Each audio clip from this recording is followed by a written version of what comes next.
公视台语台开台高达已经4年多，累积各款台语节目加电影一寡影视作品。制作台语影视作品的时，会有啥物美感，会拄到啥物款的困难？公视台语台今日举办座谈会，参民众分享意见，做伙讨论，做伙让台语影视作品通更加进步。安那用味精味来做句。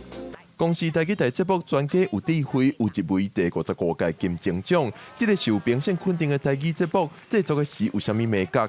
有侪台语制作经验的公视台语台23举办座谈会，参民众做伙分享，斗阵讨论。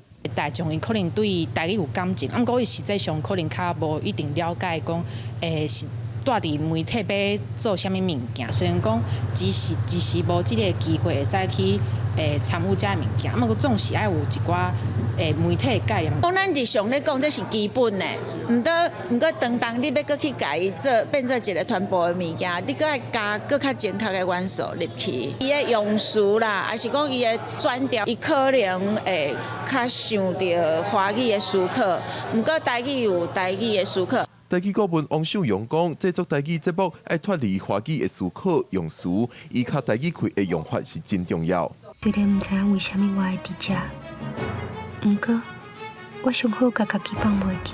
安怎让影视作品有台语开，而且用词通互观众感觉符合时代背景？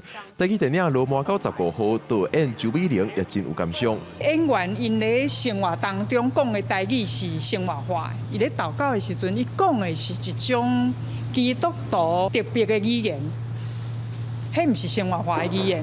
公视台语台开台高达4年多，累积各款台语影视作品。台语台台长李东熙表示，希望透过这场交流会，通互台语台也是各界台语推广人士一个参考，互未来的台语影视作品更加进步。记者郭文成、最由台北报道。